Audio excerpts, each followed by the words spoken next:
নমস্কার, পশ্চিম মেদিনীপুর থেকে পুতুলের হোম কিচেনে আপনাদের সকলকে জানাই স্বাগত। আশা করি আপনারা সকলেই খুব ভালো আছেন, আমিও খুব ভালো আছি। আজকে আপনাদের তৈরি করে দেখাবো বেশ সুন্দর একটা রান্না, যেটা আপনারা ভাতে খেতে ভালোবাসবেন বা খিচুড়ি, রুটি সবেতেই ভালো লাগবে। তো আমি সেটাই আজকে করব। সেই রান্নাটা হচ্ছে কুমড়ো, আলু, পটল, মূলো সব দিয়ে করব।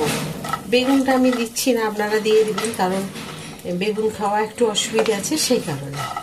তাকে আমি বড়িটা একটু ভেজে তুলে রাখবো, ভেজে তুলে নিই বড়িগুলো, তারপরে আবার আপনাদের পরপর দেখাচ্ছি। শেষ পর্যন্ত ভিডিওটা দেখবেন কীরকম হলো রান্না।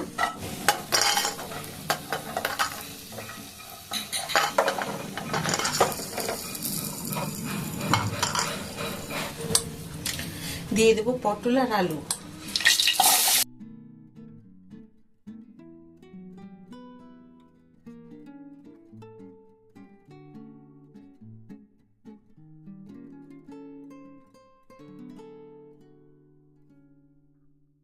পটলগুলো একটু ভাজা হয়ে গেছে, এখন দিয়ে দেবো আমি এখানে কেটে রেখেছি লম্বা করে যে মাঝখানে কেটে রেখেছি লঙ্কা।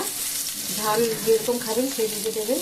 দিয়েছি এখানে মূলো, বেশ ছোটো ছোটো করে কুচিয়ে কেটে রেখেছি, আর দিয়েছি কুমড়ো।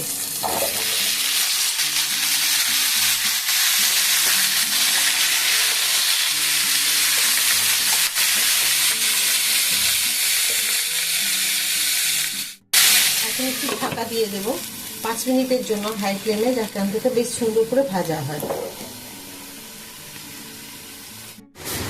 একবার ঢাকা খুলে দেখে নিই। দেখুন খুব সুন্দর ভাজা হয়েছে। এই যে দেখে বুঝতে পারছেন, এই যে মশলাটি দেখাই, এই দেখুন কীরকম ভাজা হয়েছে।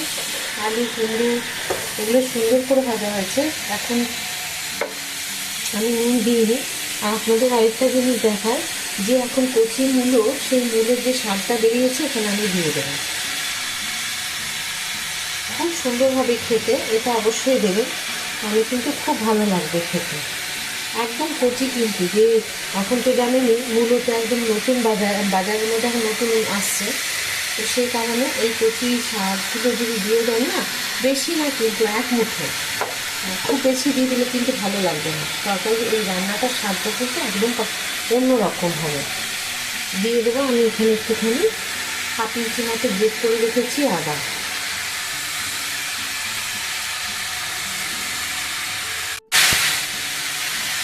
একটু ধনে গুঁড়ো,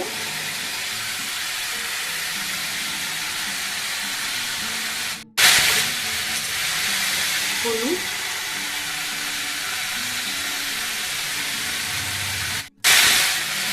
পরিমাণ মতো নুন। আমি কিন্তু বেশ ভালো করে ভেজে নিলাম, তারপর দিয়ে দিলাম নুন। এরপরে আমি যখন দেখবো সেদ্ধ হয়ে গেছে, তখন দিয়ে দেবো গুড়। এখন গুড় দিয়ে দিলে রান্নাটা কিন্তু কালো কালো হয়ে যাবে। আমরা যেহেতু গুড় খাই, আপনারা চিনি খেলে দিয়ে দিতে পারে, তবে এখন দেবেন না, যখন দেখবেন সেদ্ধ হয়ে গেছে তখন। কারণ সবজিটা না পুরো তলার মধ্যে লেগে যাবে মিষ্টি দেওয়া থাকলে, তো সেই কারণে এখন এই মুহূর্তে কিন্তু মিষ্টি দেওয়া যাবে না। একটা যখন দেখবেন সেদ্ধ হয়ে গেছে, তখন গুড় বা চিনি যেটাই খান না কেন, সেই জিনিস আপনারা দিতে পারেন। এখন দিয়ে দিলে মানে কালো কালো হয়ে যাবে আর তলায় লেগে যাবে। এখন দিয়ে দেবো আমি ঢাকা।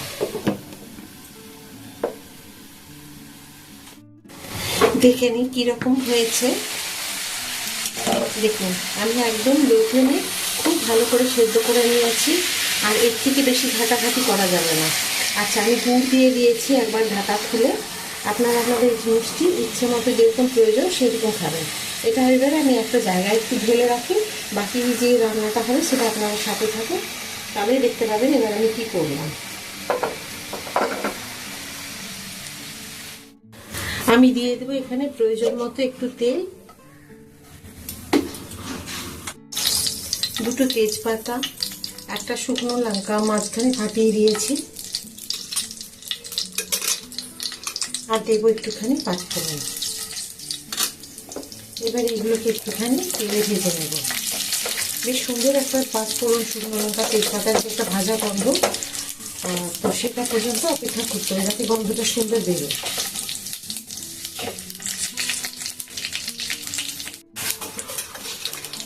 দেব অল্প একটু রাঁধুনি, আর দেব একটুখানি জিরে।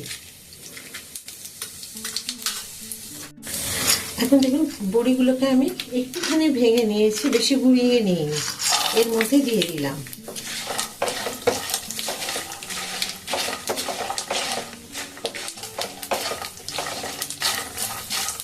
খুব সুন্দর মশলা ভাজার একটা গন্ধ এসছে, তেল দিয়ে যে ভেজেছি।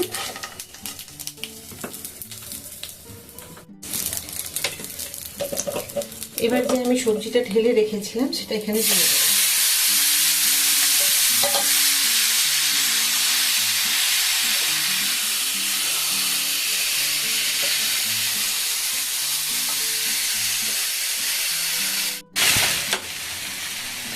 রান্না আমার কমপ্লিট হয়ে গেছে, আমি গ্যাস বন্ধ করে দিয়েছি।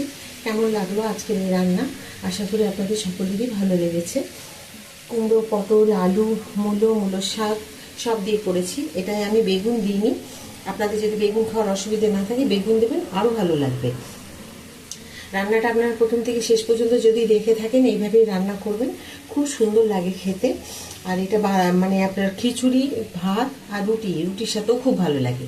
আমি খেয়েছি, খেয়ে ভালো লেগেছে বলে আপনাদের বলেছি এইভাবে করতে। তবে মূলো শাকটার পরিমাণ কিন্তু 1 মুঠো দেবেন, যদি কচি হয়, নাহলে কিন্তু দেওয়া যাবে না। তো যদি ভালো লেগে থাকে প্লিজ একটা লাইক করে দেবেন, আর সাবস্ক্রাইব আর শেয়ার করে আমার পাশে থাকবেন। যদি ইউটিউব থেকে দেখে থাকেন সাবস্ক্রাইব করে দেবেন, যদি ফেসবুক থেকে দেখে থাকেন তাহলে ফলো করে দেবেন। আবার একটা নতুন ভিডিওতে নতুন রান্না নিয়ে আপনাদের সকলের কাছে আমি চলে আসবো। সবাই খুব ভালো থাকুন, সুস্থ থাকুন, নমস্কার।